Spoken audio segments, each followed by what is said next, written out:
I have a little bit of misgiving on this podcast on whether people will get the idea that I'm suggesting you go, the fasting route versus the, following whatever your oncologist says. So that's why I'm a little bit, if you didn't have all this success, would you be second guessing yourself? Maybe. That was Yvonne Vielman. I first heard about her in this case study published in the British Medical Journal about how she may have reversed her lymphoma via a better diet and a 21-day medically supervised water fast. Who fasts for 21 days? If you've seen my previous episodes, you know that when a paper fascinates me, I want to talk to the authors and some participants because there are usually so many unanswered questions. In the previous episode, I did interview the lead author of that paper, Alan Goldhamer, who runs TrueNorth Health Center, a medically supervised water fasting clinic. Health recovery clinics fascinate me, partly because they look to me more and more like recovery clinics for drugs and alcohol. Psychologists do say that as obesity soars, the behavior of many people in our modern food environment looks a lot like addiction. Rich Roll, a former alcoholic, also interviewed Dr. Goldhamer, and they talked about the eerie parallels between drugs and food. I mean, it's so similar to the recovery community. I mean, you have outpatient, situations, you have inpatient. I mean, I did inpatient for 100 days, and, now I think I should have stayed longer. You need that support system in place in order for it to really lock in so that they can carry it out in the world in a permanent way. Rich created a masterclass on addiction recovery, and as I listened, I couldn't stop thinking of modern food every time I heard the words gambling or alcohol. For as long as I can remember, I've followed recovery clinics, maybe because my beautiful mother was alcoholic and could never beat it. We all know we live in an age of ever more addictive drugs like fentanyl, but how many of us know that over the last 40 years, food companies have figured out how to make both meat and grain-based foods more than 30 times more likely to be hyper-palatable than they were 40 years ago? I did an episode about that. One frustrating thing about following these clinics is no matter how good they are, mostly what they produce are case reports like Yvonne's, not large randomized trials with control groups. And that gets some people to post legitimate comments like this one from Wayne Hebert about my interview with Dr. Goldhamer. Okay, this guy, referring to Dr. Goldhamer, may be onto something, but this whole video reads more like an infomercial. 90% anecdotal, very little real science, research in quotes, published in journals of dubious credibility. And Chris, you come across as something of a fawning fanboy. And that bit at the end with this guy being interviewed by his own employee, please. I was hoping for a more challenging science-based interview. It's true, I do admire these clinics for what they do. There is much more money and prestige to be had performing surgeries. Perhaps 70% of their patients arrive with problems modern medicine, as amazing as it can be, was unable to solve. And how do you create a control group of patients who arrive at clinics like this? Do you withhold treatment from some of them to form a control group? But it's also true that I am skeptical. Caldwell Esselstyn runs a recovery center at the Cleveland Clinic and likes to say, heart disease is an absolutely toothless paper tiger that need never ever exist. I don't believe it. I have at least 2 types of heart disease, one from a genetic defect and a second from a childhood virus. And yet, I have referred desperate heart patients to Dr. Esselstyn who could not take another bypass surgery. And we have seen amazing improvements that their cardiologists did not see coming. I even interviewed a guy on this channel who had severe type 2 diabetes on many medications, was losing his vision, and went through Esselstyn's program. Now he's slender, healthy, and the mayor of New York City. He's overseen the creation of lifestyle medicine centers in New York City hospitals like the wonderful one Dr. Michelle McMacken established at Bellevue Hospital years ago. Sometimes I see criticism of the doctors who run these clinics, like Dr. Esselstyn, from mainstream doctors whom I also admire. But having interviewed many patients, I see that criticism can go both ways. Some of the patients making great recoveries at these clinics were under the care of the very doctors who are critical of those clinics. The clinic Dr. Goldhamer runs is unique for its medically supervised long water fasts. I think it's right to be skeptical while not discounting the extraordinary successes they often have. I am still gobsmacked that chronically ill patients can sometimes fast for weeks. I would have thought that it took a disciplined, stoic person like me to do that. Oh, come on, you did Walter Longo's fasting mimicking diet for 5 days where you had 800 calories per day. And he cried like a baby every single day. So here's Ivonne. First, the warm and fuzzy interview with Michelle Sen, who works at the clinic, and then with me as I struggle to understand. So hi Yvonne, very nice to meet you. Very nice to meet you, Michelle. Thank you. Can you let us know about your story in general? When were you first diagnosed? So it was on June 14th, 2014. And yeah, it was an impactful day. Very sad day. And what did you hear from the doctor that day? I went in because I felt a little lump. The doctor immediately sent me for a CT scan that afternoon.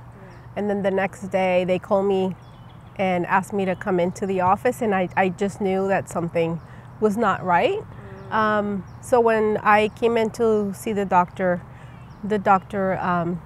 told me that I had a mass and that they had to do a biopsy, and that it didn't look good. So I really had to soak in what she was saying and go and get the biopsy. And that's when the diagnosis came in, that it was follicular lymphoma type 3. And what stage did they say? Stage 3, sorry. Stage 3. Yes. Wow. Non-Hodgkin's. So non-Hodgkin's follicular lymphoma stage 3, yes. And what did the doctor recommend you do? At the time, she recommended me to an oncologist, and but at the time I was already seeing Dr. Clapper for other health reasons, and inside of me I already knew what I wanted to do. So I took, the number and the guidance, and she asked me what I wanted to do, and I said, well, I have other ideas about my health and how I'm going to heal, and she wasn't too happy about my ideas. So you already knew about TrueNorth and water fasting before? Yes, I did. Yes, I did. And I learned about TrueNorth because I was transitioning into being a vegan, and I was having some health issues, bladder and allergies. And my friend and I, we were looking in the internet, and we started following Dr. Clapper and Dr. Lyle and several of the plant-based doctors. And I told her, I said, I'm just gonna see if I can get an appointment with Dr. Clapper. But I thought it was gonna be impossible, thinking, oh my God, he's so famous, it's gonna be almost impossible. But I did. I was able to get in to see him. So I already knew of TrueNorth because I was seeing Dr. Clapper for my allergies and for my bladder situation. So you were already eating whole food, plant-based, and no salt, no sugar, no oil before all of this? No, it was just vegan. So it was still processed food because I was transitioning. My kids, they were young, so they still had birthday parties to go to. So they had the hamburgers and the pizzas and stuff like that. So I was eating more vegan than whole plant-based, but definitely no animal products. And when you were growing up, what kind of diet were you eating? I grew up vegetarian, but my dad did eat meat. My mom is the one who was fully vegetarian. So I had both worlds. Sometimes we would eat meat, but it was very, very rare. So my entire life, it was mostly vegetarian. And then you saw Dr. Clapper and you started eating more vegan after that? Correct. And how many years before your diagnosis was that? 2 years. So yes, I started seeing him in 2012. And was it hard to go from vegetarian to vegan? At the time it was, because I transitioned my entire family, so it wasn't just me. It was my kids, my husband and I. And the challenges were my young kids going to school, the influence from other children, eating other type of food. But they took it really well. So it was just, it was an adventure, really. We took it as like an adventure, like a journey in trying to find places to go to. And it was exciting to find like vegan places to go to, like restaurants. And we would all taste different dishes. So we made it fun. We made it fun for them. I love that. Yes. And was it hard to give up dairy? Not for me. I like cheese, and a lot of people say, well, that's the hardest thing that for me to transition into being vegan. They have a hard time giving up cheese. But but for me, it was just, I made the decision, and I think I'm very committed to what I decide. It doesn't always work, but I committed myself to following this type of lifestyle, and I just gave it up. Wow. And then there were good alternatives out there too. So it was fun. We made everything fun. We made it nice and not difficult and hard. We try to focus on the benefits instead of the challenges. You're unique. It can be really hard to wrangle kids, especially, to get away from all those foods. Yeah, oh, absolutely. And they influence some of their classmates too, because some of the moms, when we would pick them up, they said, "Oh, is your son vegan?" And I said, "Yes, we're transitioning." It's like, "Oh, my son wants to be vegan too, like your sons." So I guess they were talking about it at school too. So they were also advocating for a healthy lifestyle. And they made it cool? They made it cool because I think that's the type of what I wanted to focus on the positivity, on the benefits instead of the challenges. So I think that helped for them to view it as a positive change in their lives. Sure, smart cookie. You know how to motivate people. I like that. Wow. Yeah, thank you. Great. Thank you. So going back to your diagnosis, so you're diagnosed in 2014. Yes. With non-Hodgkin's lymphoma, stage 3. Yes. And then when did you do the water fast? So that was in June, and then I had the biopsy. We waited for the biopsy. And how long was that fast the water fast that you did? I did a 21-day. 21 day. But between my diagnosis and the water fast, I was diagnosed in June, and I was admitted in November at TrueNorth. So it was only a few months just because of the waiting, availability. Yeah. And I did a 21-day water fast. And what was that like? It was good. I loved it. For some reason, I guess it's just, I believe that everything in life it just depends on how you see things and what lenses you want to use to see things and how you want to approach it. So I always had a very positive approach about even that hard diagnosis. And I believed in what I was doing, and I put all my energy and heart into it. So I guess I made it a enjoyable experience, and I felt energetic, I felt happy, because I feel like I knew that my body was healing, and that made me happy every day. So I had a really enjoyable fast. Yes. So I've done a short fast before, and during it, toward the end, I started to experience this almost sense of euphoria. Just the world was at peace. Did you experience that? Oh, absolutely. Yes. Every day I would wake up so motivated and so energetic, and definitely I was euphoric the whole time. And some people were, facing some challenges, and they were like, how do you have so much energy? What day are you on? And sometimes I would be on the 11th or 14th or 16th, and it's like, how are you doing it? And I said, I don't know. I just wake up, and I'm thankful that I woke up another day, and I'm here another day on earth. So I think I just practice gratitude every day, and it helped me a lot.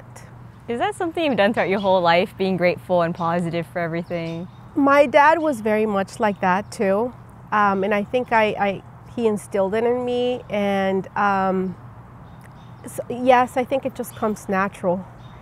But of course, in life, we have our ups and downs, so I haven't been perfect.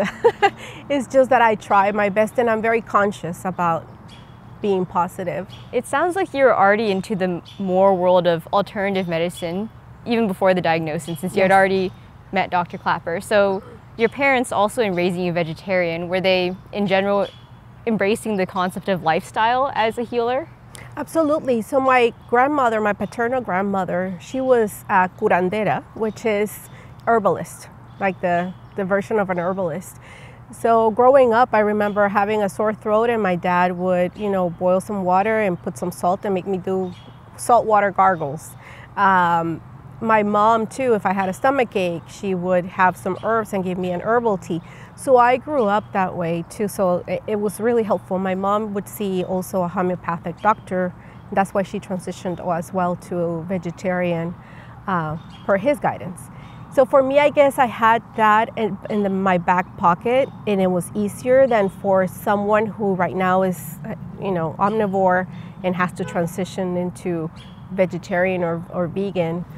So I had that advantage, and I'm very, very blessed that I had that upbringing.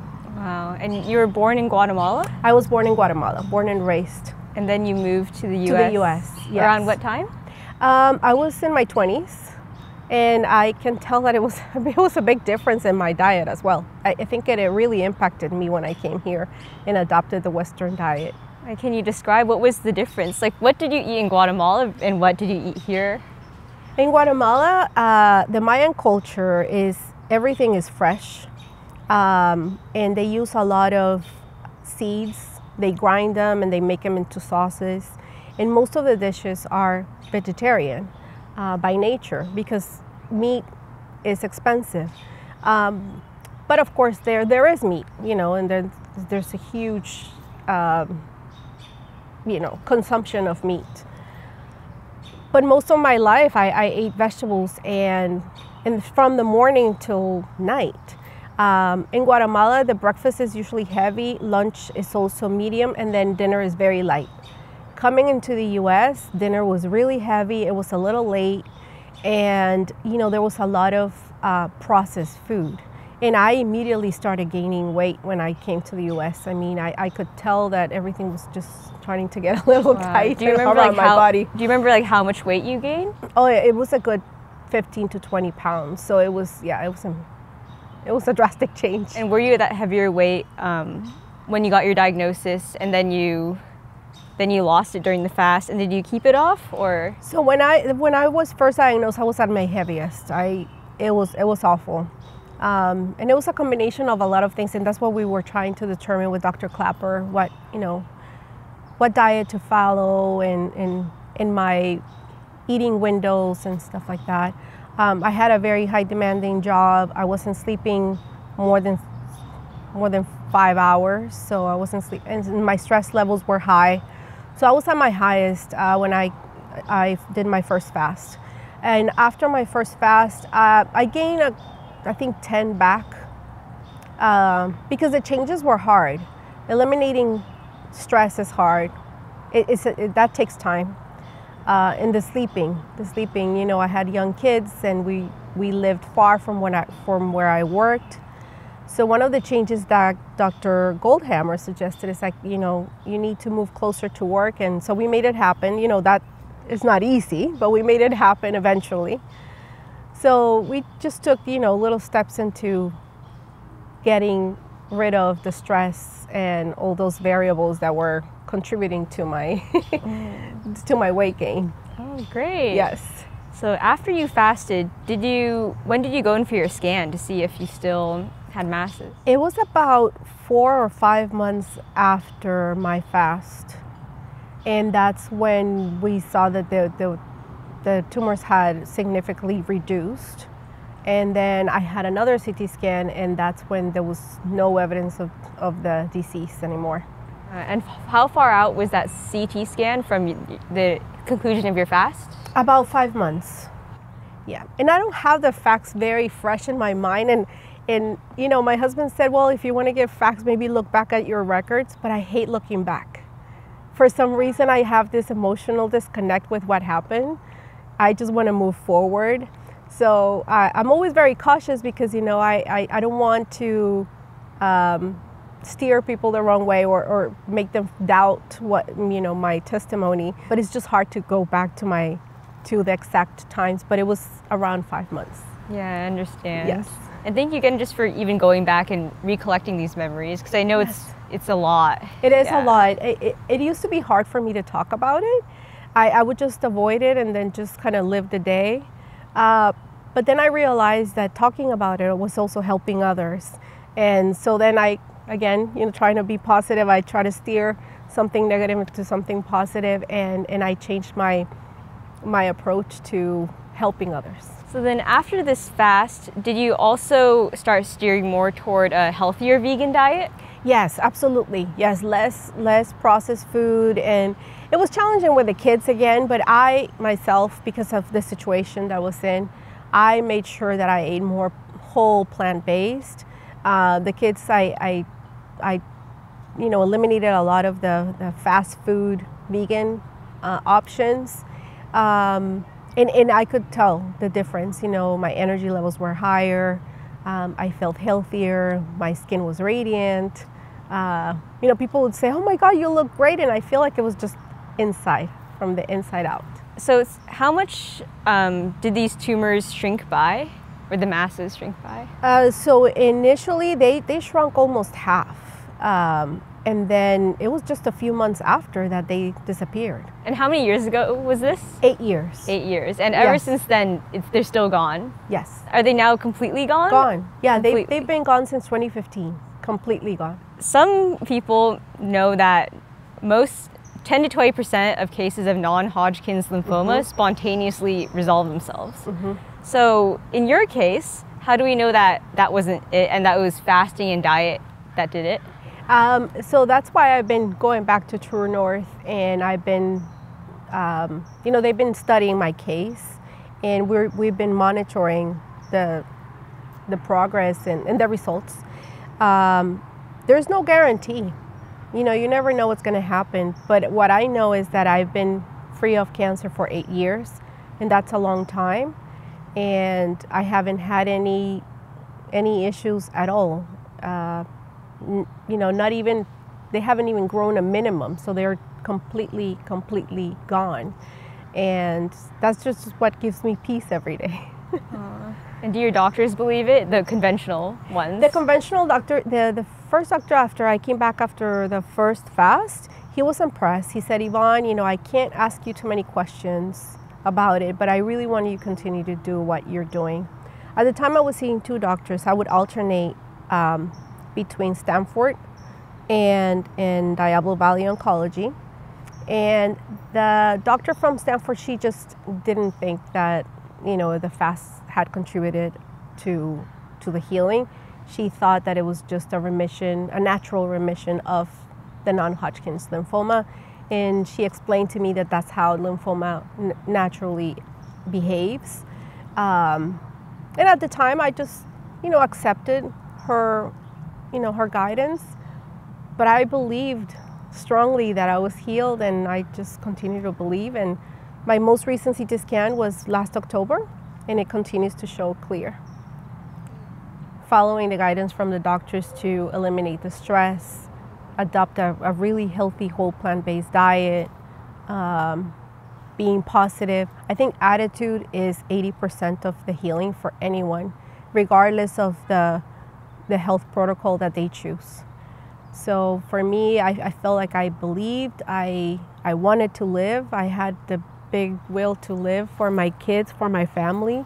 For some people, when they get that diagnosis, the doctor starts to push on radiation or chemotherapy. What would you advise those people to do?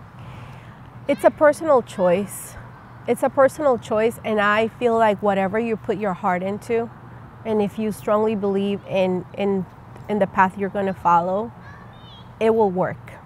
Again, I think that attitude is the most important part of the healing, and then following through and really being disciplined into what you're going to do. So I honestly feel like whatever path they take, it's going to help them.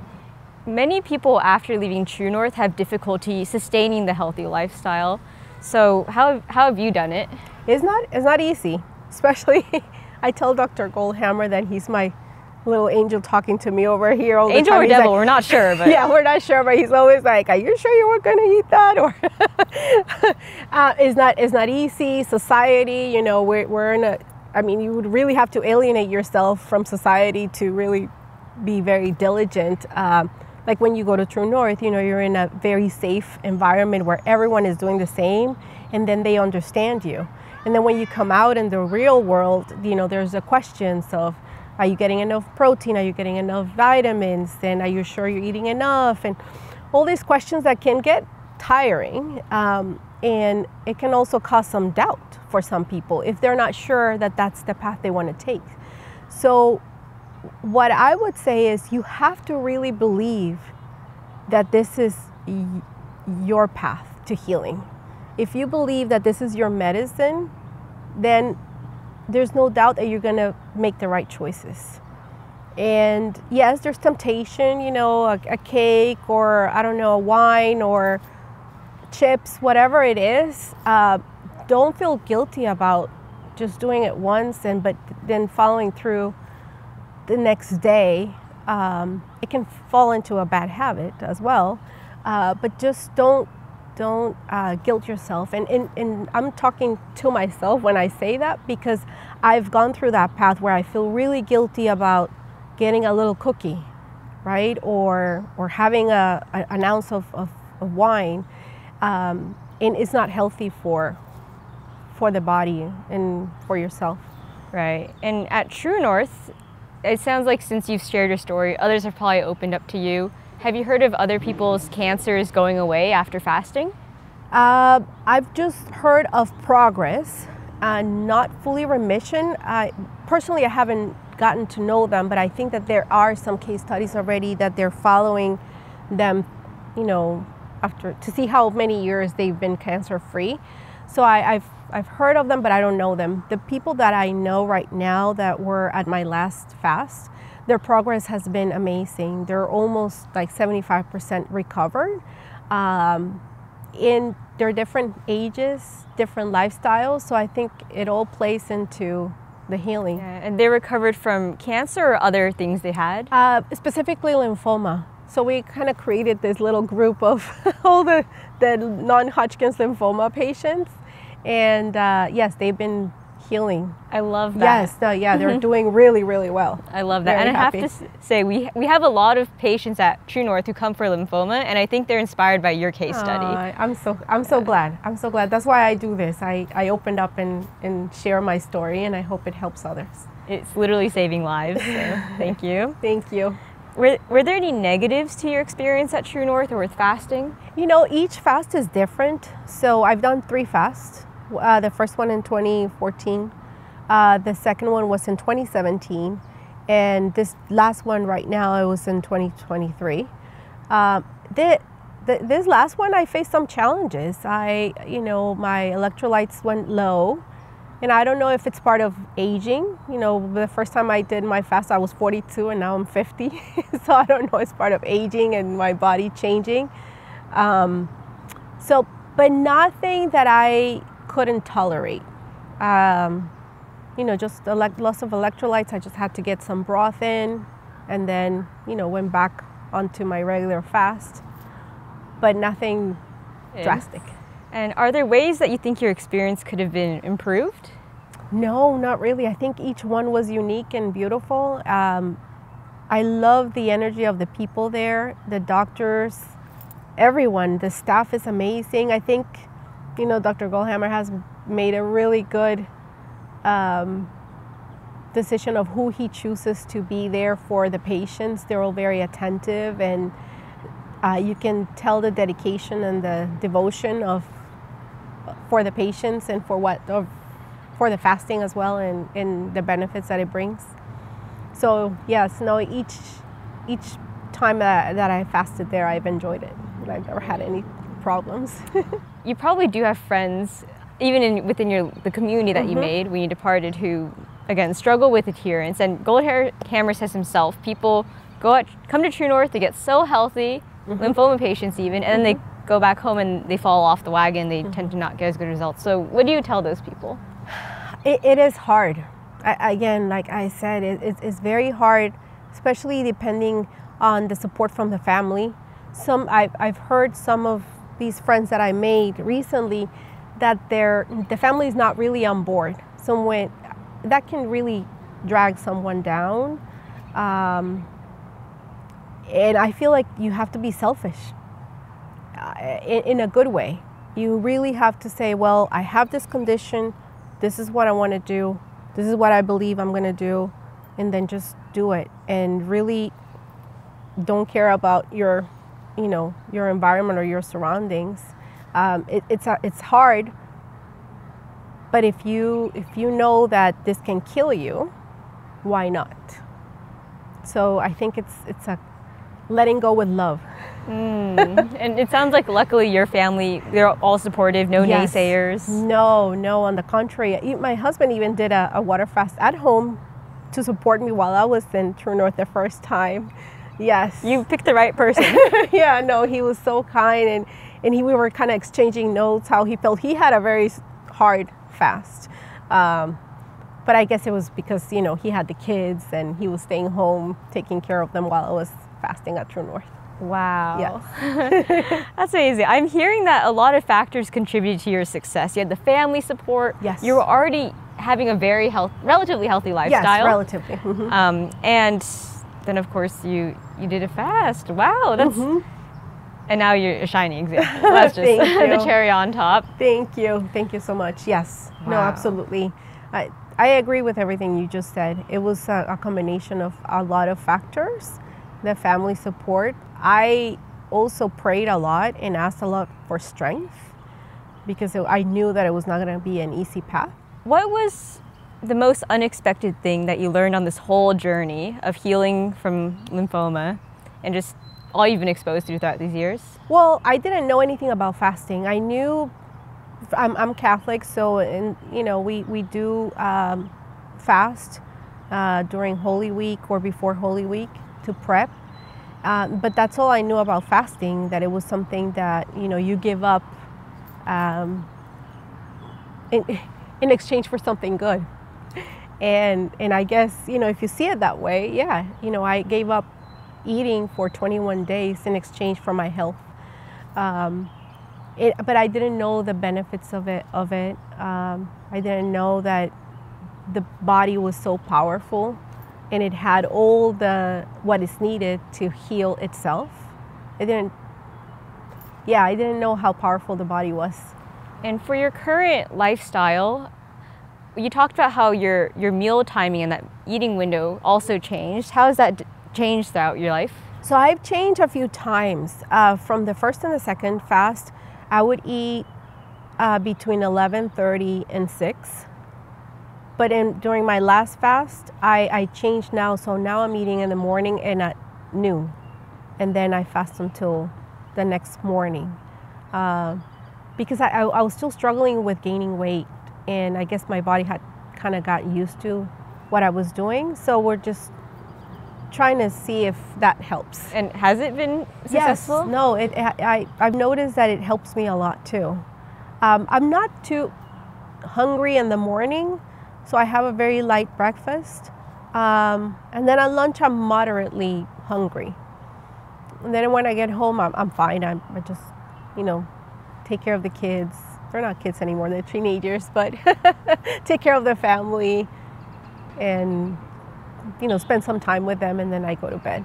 So some people struggle with having 2 meals in the daytime and then skipping dinner, because dinner is often the most celebrated social event. And as you said, in America, dinner is huge. It is huge, yes. How do you deal with that? Does your family want to have a dinner together? We do, and I sit down with them, and what I do is I serve them, and I clean up. So I really, again, divert my energy into something else. Sitting down, and I pay more attention to what they're talking about because I'm not busy eating. So that's what we do. And it sounds like that way of eating is more consistent with what you had growing up with Mayan culture. Absolutely. So I think that's why it's easier for me to skip the dinner. And were there other aspects of Mayan culture that you think instilled longevity? For example, maybe physical activity. They probably did more of that than we do in America. Yes and no. In the city, I grew up in the city, so it's just like any other city. Everybody has a car, and everybody, they don't walk. Unfortunately, it's not as safe. But I think what I miss was the freshness of things. And when I go back home, even my kids nowadays, now that they're older, they realize, oh my God, Mom, this banana is so sweet. And I'm like, yes, that's because it's fresh and it riped on the tree, and instead of on a cart or on a freight coming back here to the US. So I think the freshness of the food is what I miss. And now I go to farmers markets or I buy organic, and it's closest to the freshness that I was used to. Yeah, my friends in Guatemala say there's like 30 varieties of mangoes and fruits everywhere. Yes. So fresh. Yes. I've also heard about that they do have a renowned culture of longevity, just people who are 90 years old or plus who go up and down the mountains, they say, and that really helps keep them healthy and spry too. No, absolutely. The Mayan culture, their meals are rice, beans, which is a whole protein, and they carry loads of things and they go up and down the mountains. They wake up early. They take showers with cold water. So there's a lot of things, and then they also do a lot of like herbal teas, and their medicine is mostly herbs, things from the earth, in the natural state, not processed. That's beautiful. I'd love to dig more into just how this culture that you grew up in influenced you, just because it is so amazing. In Costa Rica, there's the concept of pura vida. Is that also there in Guatemala? You know, it didn't have a name. And now it has a name, right? Before it was just the thing to do. And I think that now with social media and the accessibility of information, you know, from around the world, they've named all these lifestyles. But it's always existed where, you know, they use things from the earth to heal themselves. They see food as a medicine. Because I remember my dad would say, oh, I get cramps on my calves, so I'm going to have a banana because it has potassium. So I always related food with medicine. Or let's have ginger and lemon for the throat, or garlic for a stomach infection because it's antiseptic. And so, I think it was just part of the culture, but it just didn't have a name. I love it. Yes. People are very happy. See? Yes, and very courteous. And I think that what you give is what you receive. So the more kindness that you project, the more kindness is that you receive. Chris, Baldy, do you have questions? So congratulations. Oh, thank you so much, Chris. Do you feel like you appreciate life more now than if you didn't have cancer in the first place? Absolutely. I think things happen for a reason in someone's lives. And I think that that's how I try to also refocus. I get to really appreciate everything that happens every day in my life. I'm really thankful for seeing my kids every morning, being able to hug them. I think the hardest question for me, how do you make a decision to do what you did, to go down the path you did and to fast and go, you know, with as healthy a diet as you can and de-stress and change your lifestyle and all that, versus following your doctor's advice? You had a Stanford doctor who didn't really think fasting was a good idea. And that's a career professional oncologist. Yes. How do you choose which path to go on? I think I was already prepared for a diagnosis like this. My dad died from cancer. Lung cancer. From lung cancer, and he had chemotherapy. So when he died, I said, if I'm ever diagnosed with cancer, I'm not gonna get chemotherapy. So I think I had already made that decision a long time ago before even knowing that I had cancer. I thought I read what you said in the original BMJ. Yes. There's a lot of birds here. I know. I like the sound of it. That's my dad. They'll be in the interview. That's your dad, yeah. So I think I read in your commentary in the original BMJ, British Medical Journal piece, that your doctor didn't suggest chemotherapy because you had, the cancer was like under your armpit. It was yes. It was, what they said is that it was slow growing and that they were going to just monitor and watch. And so I think that also helped me not to be rushed into a decision and for me to try something else. Did that make it so you didn't have to choose one or the other? You could try the fast. Correct. And the improved diet and so on. And if it didn't work, then whatever the other treatment is, as long as it's not chemotherapy, because you didn't want to do chemotherapy. Yes, no, I didn't. And so it was just my primary doctor who was pushing for me to have some type of chemotherapy or radiation. But then when I went to the oncologist, I explained to my oncologist that I wanted to explore something natural. So he said, well, since, you know, this is slow growth, I think you have time to try whatever you want, and I did. You know, I just listened to a podcast of a doctor on Simon Hill's podcast, and she said, you know, combine your healthy diet and combine, you know, all the de-stressing things and everything else you could do lifestyle-wise, fasting if you want to, but don't neglect the traditional treatments that have been proven over the years to succeed. And I have a little bit of misgiving on this podcast on whether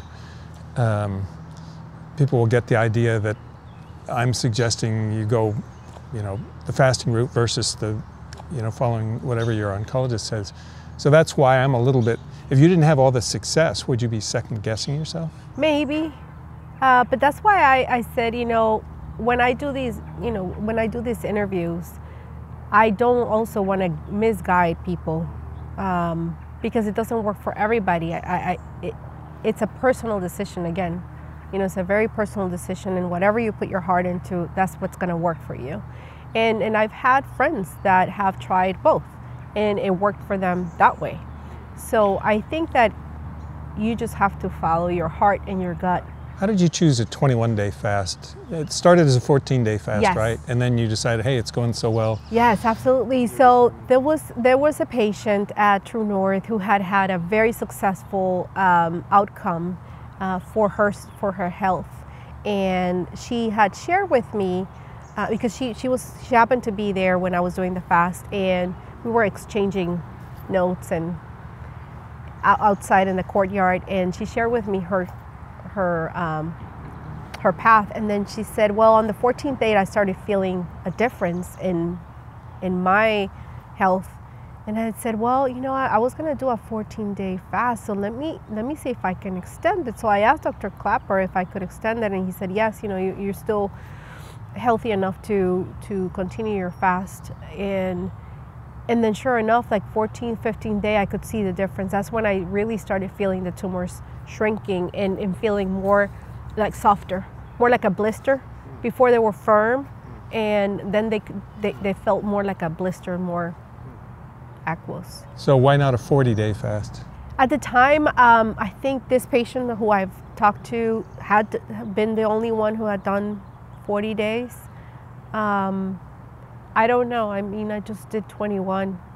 I can't imagine 40 days. It just blows my mind. But there are some patients right now that they're exploring the 40 days. Yeah. And I think another factor that for my decision was also that I had to go back to work, so I only had a limited time available for the fast. You said in your Chris Work interview that forgiveness is really important. It is. It was a big part for me. I had a lot of regret, and I had a lot of resentment, and it hasn't been an easy journey since the diagnosis. I think I've been evolving. It's been an evolution for me. Forgiving was a big part of it. It's not easy, but you can do it. So a lot of people talk about neural adaptation. You get used to certain diets if you've been on them long enough. So for me, I tend to avoid any little, like a cookie or something like that, because I think, oh boy, once I get that on my taste buds, I'm going to be in trouble. Yes. Because I'm the kind of addictive personality where if I eat one, this is not going to end well.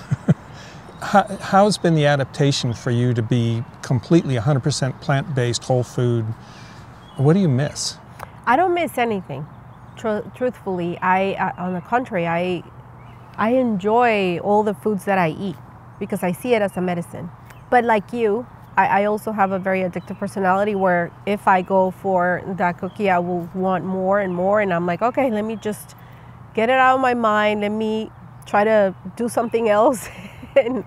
Because if not, I will go back to it. My wife can moderate, but I don't know how she does it. She can eat a cookie. I'm not going to eat one cookie. I'm going to eat the whole package. The whole package. But I don't miss it if I just don't eat one. Exactly. And so what I do is I try to not bring it at home. But my kids, obviously, they do bring things home. Yeah. So how's that going with your kids? Because they go to school, they go to birthday parties, they get the cake. So the kids, they adapted really well. Again, they were excited about their change in eating habits, and I don't think that they focus on it. I think what I told them is focus on the party and being with your friends and having fun instead of focusing on the food, because unfortunately in every culture we celebrate around food, right? A birthday, a Christmas, or whatever type of celebrations we do is around food. But you just have to change your way of thinking. Instead of thinking of, oh, we're gonna go and eat blah, blah, blah, then no, I'm gonna go spend time with Chris and I'm gonna ask him about his trip, or so you try to refocus. What do you eat that keeps your husband and kids healthy and happy and you happy? So I think that that's actually part of the answers to Michelle's question about how did you make it work. I don't like to follow cookbooks. Because I think that stresses me out. Not having the ingredients and not, having to run to the supermarket to get that ingredient that you're missing to complete the recipe. No.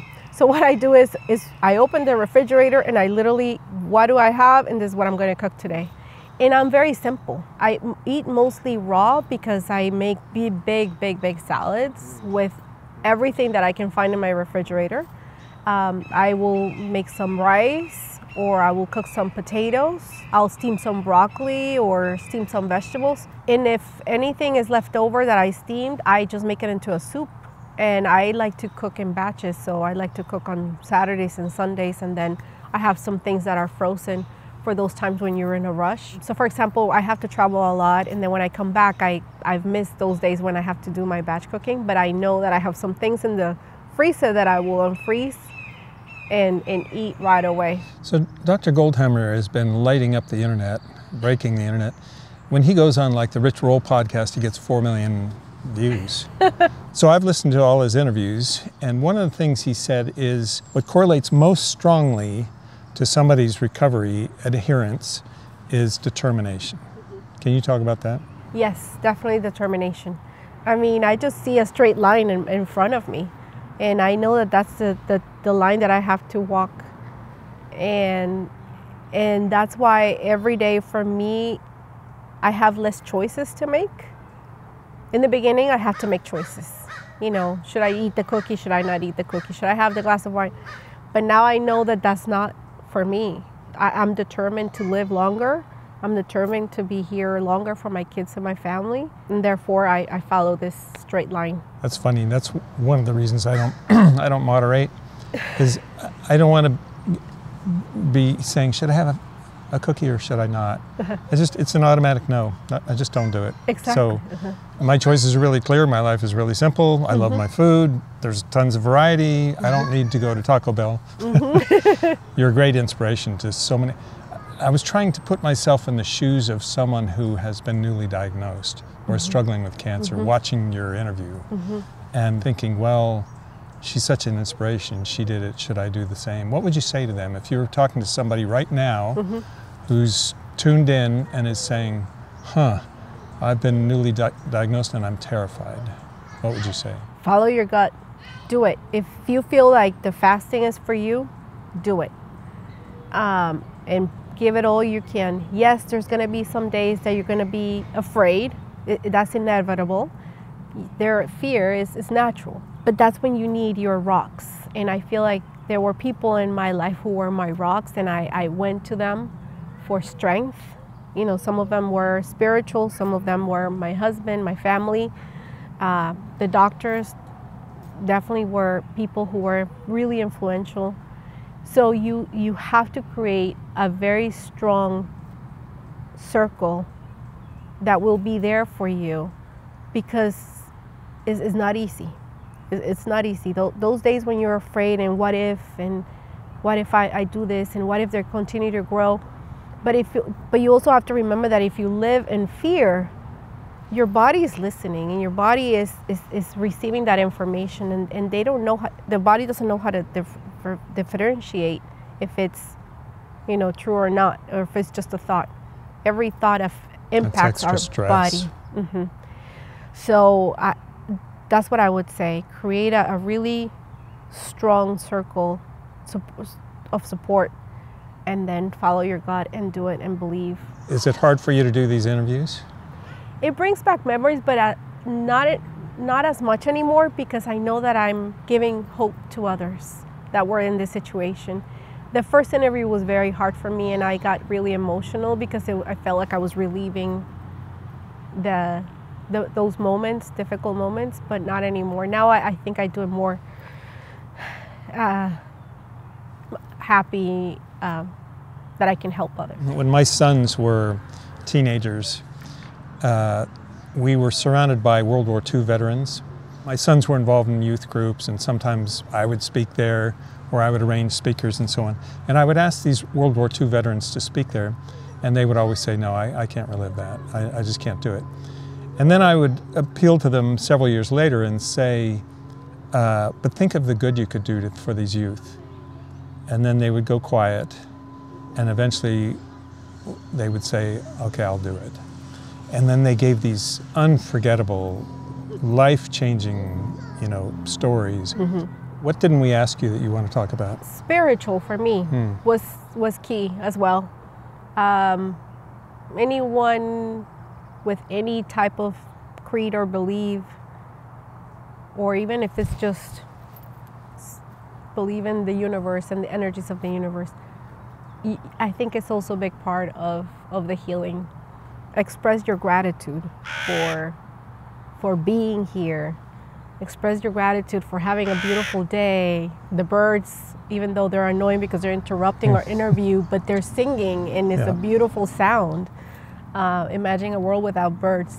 I mean, so I think that would be, for me, a big one, spirituality.